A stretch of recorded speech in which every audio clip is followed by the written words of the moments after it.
So recently I have been asked by a few people this question: how can I get outside or get past the constant drawing or attracting people in my life that seem to cause more toxicity, abusive patterns, this enmeshed, crazy, toxic cycle, narcissistic frequencies? How can I stop attracting this in my life? How can I get out of this loop that I seem to be in over and over and over again? And the easy answer to this question is you will move out of this. You will move out of attracting this pattern in your life when you stop reacting to these people. Now, I'm going to say that within the awakening, that's the easy answer. But within the awakening, we need to understand that the petty tyrant is an archetype that will be used to teach us and to put us in a school, per se, to allow us to grow and take the opportunity to move past the patterns of reacting to this perpetrator or this abuser or this person in our lives that is very toxic, and to grow into the art of extending forgiveness into that situation. Now, that seems like such a tall order, and it seems like so cliche and just ridiculous, but it is the truth. It is the path of the awakening. It's why you're going through this enlightenment, is to extend the healing current out into situations that we don't in the beginning maybe feel that are less than what they should be or negative. But this is the path that we are moving down. Now, I don't know too many people that can go from a highly triggered state of emotional impact from a perpetrator or a petty tyrant into automatically saying, oh, I forgive you.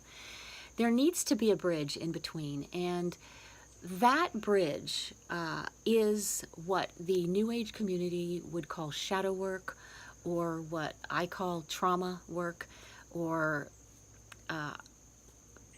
basically it's moving into your pain, and it's being okay with the set of feelings that arise that don't feel good. Now, in our society, in our culture, we are taught and we are programmed to move away from anything that's uncomfortable, and certainly feelings. You know, the ego and the society is all designed to stroke and make you feel good and move towards comfortableness and be great, and, you know, everything that's feeling good about it. So when we have things that feel bad, they come up and are really uncomfortable. The automatic program that is already in motion is to get rid of it, to run from it, to distract from it. Now, this whole thing on distraction is key in this moving into this bridge, because the whole aspect of awakening is to learn to stop distracting from ourselves, from our pain, and from the process. The going out with the guys, going out with the girls, drinking, eating it away, all of these types of ways that we push our feelings away, push our situation away, push the present moment away, push the current pain away. We distract, we get out of it. There's always something to do to distract away from that thing that needs our attention. Now, one of the main ways that we do is distract, and you may disagree with me on this, and that's perfectly fine. One of the main ways we distract is by reacting. So the petty tyrant comes into our orbit and does something that's unacceptable in our mind, and we react back because that, whatever they did, pushes a certain set of feeling. We get pained, we get hurt, our feelings are hurt, or we are influenced by that in some way, and so we have a feeling here, and what do? We react, we lash out. All of that is distraction. It's a method of distraction. So when you can stop distracting in those ways, and you learn to become neutral, there's a phase in this that I call observation. You can begin to observe that perpetrator, that petty tyrant. And then, and only then, can you from that place extend the art of forgiveness, extend the pattern of forgiveness, and actually allow for some healing to take place within you and that person, if that person receives it. That's really where you want to get. Then what you're actually influencing them. They're no longer influencing you, okay? So that's the shift. The way to get there, we have to move into the pain. We have to do the trauma work. We have to do the shadow work that people talk about. And there are ways to do this. People have programs out that you can start looking at and start moving into. I had instruction given to me as to how to move through my own shadow work, and I did it. And I constantly do it, and we continue to do it.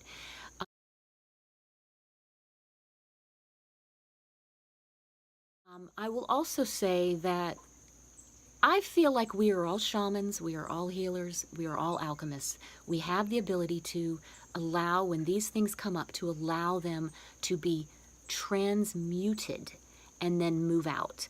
And that's what I did. And my way of doing it is very specific to Brooke. It's very specific to me. I moved through some of my deep trauma was to allow myself to be inside of my deep trauma. Also, a lot of my deep trauma was presenting itself to me, and there was a lot of wild phenomena that was coming along with my trauma. I would be pressed to the floor and held down by an unseen force, and I was forced to regurgitate these trauma patterns from the past. I would be given a snippet of past life and current life and how they linked, and then I had to move into acceptance, accepting that, not struggling with it, not distracting from it because I had no choice. It was coming. And then I began to forgive it. So I was being taught how to release my own trauma. I moved into it, I accepted it, felt it, and through the acceptance opened a door of allowing, which then opened a door of being able to forgive it, and then feeling it and seeing it move out through the top of my head. I did this over and over and over and over and over and over and over for years, and I still do it. I also used 2 other women in conjunction with this during that time. This was years ago when I was going through this part of it. And I will link these 2 ladies in the description box below. They are beautiful women. They are doing great work. They will assist in the shifting of the trauma, or they did with me anyway. But there is no escape from your own shadow work. That has to be done. It's got to be you got to get good at it. You have to get comfortable with it, get real comfortable with the idea of being uncomfortable and sitting with your stuff. The more I sat with my own pain and my own stuff in there, the more instructions I was given, okay, as to how to shift it out. So but it's very, like I said, it's very particular to Brooke, and it's my own method of healing. Now, I don't know if I'm going to use this with other people yet or not. Okay, so once I moved past enough of this trauma release, I had more of a strong emotional capacity. I had more room to be in certain situations and not react. So this is what I call the observation phase, where you move from highly triggered, where you can't do anything because you're triggered. You've already, there's nothing you can extend in that situation. When you clear out enough of the trauma, you become strong emotionally. Your emotional IQ goes up, and you have strength about you because you're not reacting all over the place. So that's when you can be inside of this situation with the petty tyrant or the narcissistic frequencies and not be influenced by them. You are observing them. So you move from this triggered state to more of observation, and you really want to get good at this, where the petty tyrant comes in and does something and you are just observing it. That's how they act. That's how they are. That's how they behave in this situation. They're doing it to themselves, not to you, not to me. It's to them, that it doesn't have anything to do with you. So the whole thing, all along, it never had anything to do with you anyway. Nothing to do with you, and everything to do with what was in here and how you were wounded. But when you can look at that petty tyrant and say, okay, that's how that petty tyrant behaves.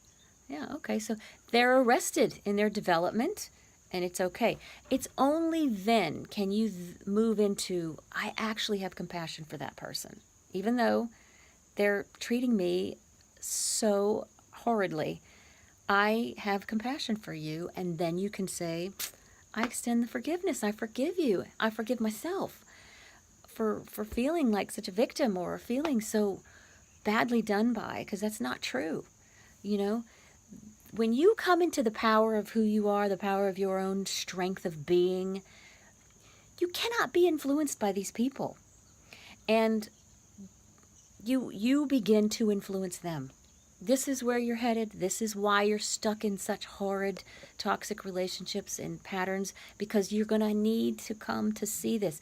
You have to move past the shadow work, move into a phase of observation where you're clear-headed and you can see, oh, okay, that's how they behave. Then you can extend a pattern of forgiveness and compassion. So this is just a little breakdown of how I did it and how it came to me to do. The way I did my trauma work is very personal to me, but the bulk of it is I was forced to sit inside of it and face it and really surrender it, really surrender to that pain. I stopped fighting. You know, I stopped trying to make it go away and accepted that I felt really bad. I felt really hurt. I felt really terrified. I was in terrible pain, and I just was with it.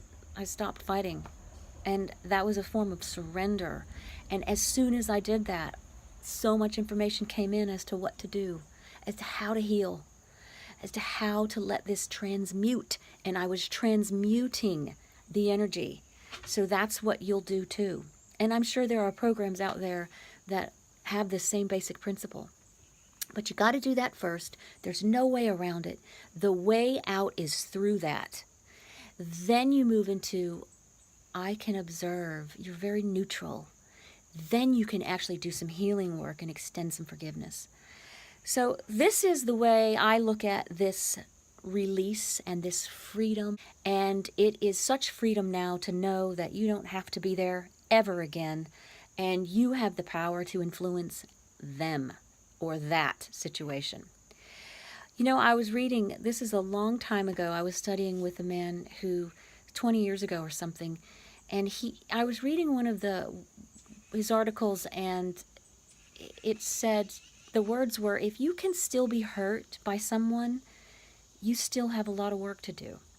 Now, that might be a harsh reality when you hear me say that, and you may disagree with it, but this person was talking about the victim consciousness and how we in the awakening have to rise out of that. We will be pushed out of victim consciousness into your power. Doesn't that sound more attractive? You can't be taken advantage of. You can't be affected when you are in that power. So if you can still be hurt, if you can still be affected, you know you still have work to do.